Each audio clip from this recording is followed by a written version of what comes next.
Kazi ya Nisi. And I'll be part of this amazing team that will be bringing you the daily updates at Nisi Television. So let's all brace up our sleeves and get ready for a great adventure together. Let's join in with my colleagues. Good afternoon and welcome, viewers. This is Nisi News Bytes at 1. My name is Cecilia Mwariri. And my name is Isaac Wawero, and our sign language interpreter today is Grace Maura.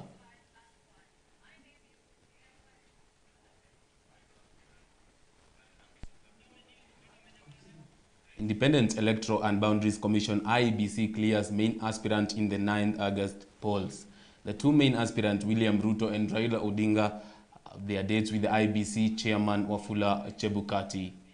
Paul Gregory with more. And at the Bomas of Kenya, where the two main aspirants, William Ruto and Raila Odinga, were handed the certificate on Saturday and Sunday respectively.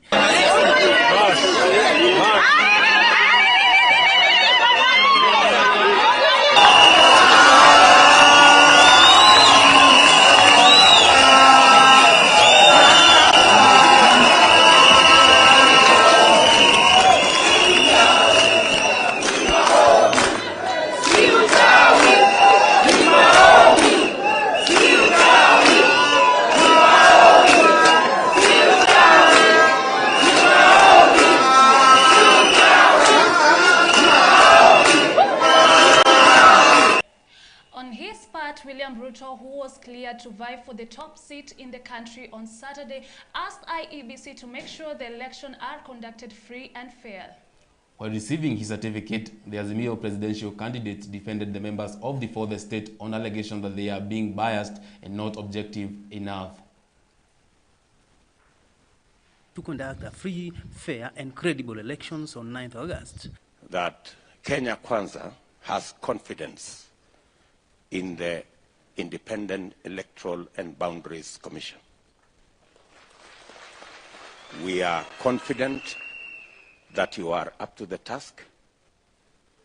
I also want to commit that my team in Kenya Kwanza and I will work with you diligently so that we can have a credible, free, fair, democratic and verifiable election. The DP insisted on his request to fair coverage in the run-up to the August polls, naming 3 local media outlets and newspapers that he accused of being biased. We want to request our friends in the fourth estate, the media, we want to request them to be fair. So far, we have been treated unfairly. Raila, on the other hand, asked the IEBC to live to its constitutional mandate to ensure that everything runs smoothly. The Azimio candidate also defended the media against business claims by his competitor in Kenya Kwanza, saying that the fourth estate has an obligation to play its rightful role to censor. We have confidence that the IEBC has got the capacity to conduct free and fair elections.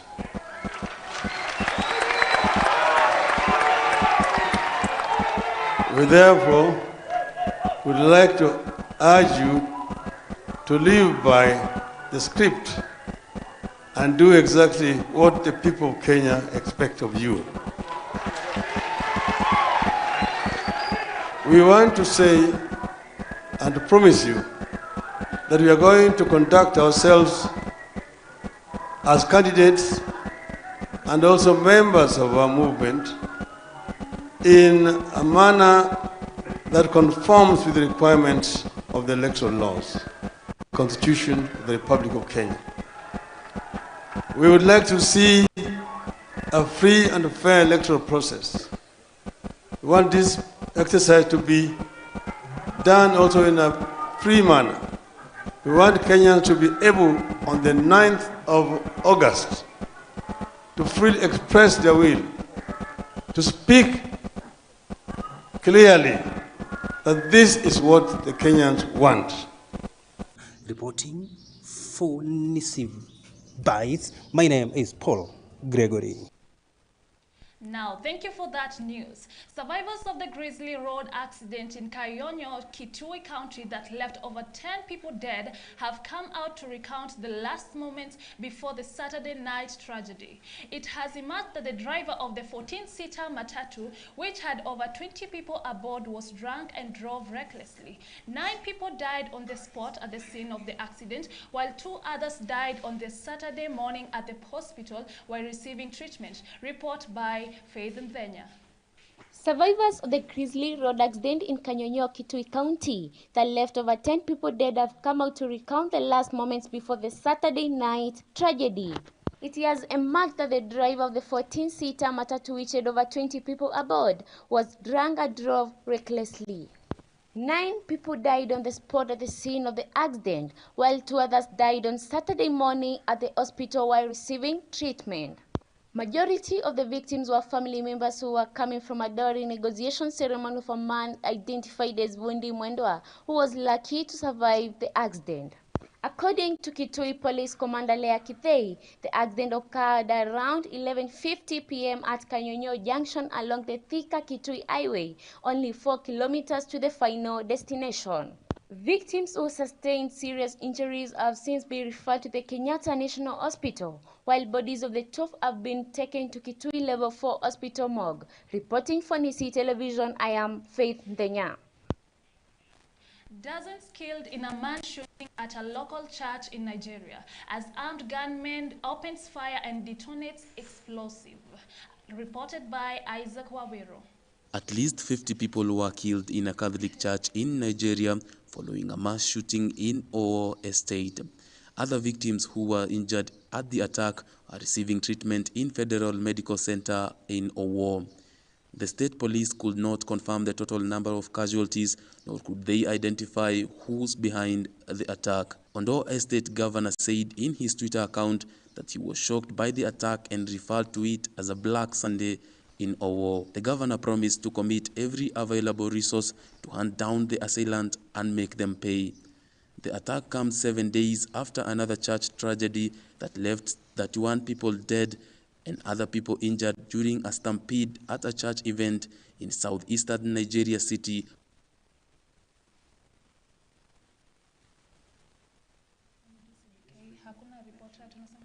Central Bank of Kenya CBK has rejected claims of dollar shortages by manufacturers, insisting that such a hole exists. According to the Reserve Bank, the country foreign exchange market remains liquid, with the US dollar transactions rounding off to 233.5 billion on average.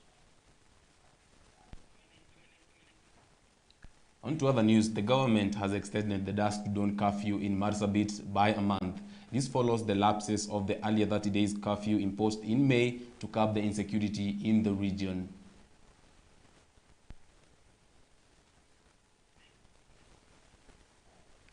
And now in sports, and in sport news, Lionel Messi scored all the 5 goals as Argentina hammered Estonia 5-0 in a friendly on Sunday. Messi continued his hot streak for his nation, adding fantastic 5 to Argentina's victory over the Italy in the Finalissima on Wednesday at Wembley Stadium. For more news, our reporter Faith Nthenya joins us. Lionel Messi scored the 5 goals as Argentina hammered Estonia 5-0 in a friendly on Sunday evening. Messi continued his hot streak for his nation, adding a fantastic 5 to Argentina's victory over Italy in the Finalissima on Wednesday at Wembley Stadium. The 34-year-old was a creative maestro at Wembley, setting up 2 of the Argentina's 3 goals, but he turned goal scorer against Estonia to move on to 86 international goals in his 162 match.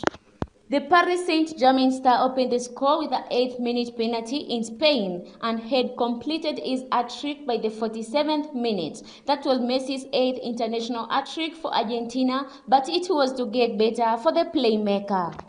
He added another 2 strikes in the 71st and 76th minute to reach 5 goals in a single game for just the 2nd time in his career, matching his effort in Barcelona, where he had a 7-1 win over Bayer Leverkusen in March 2012.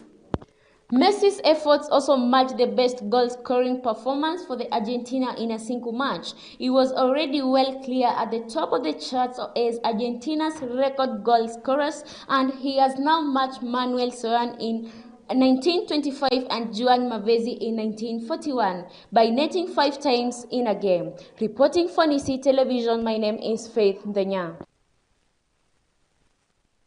And now, viewers, thank you for watching with us.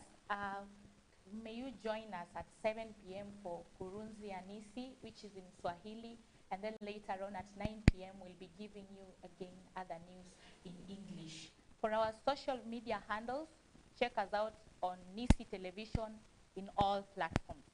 Thank you.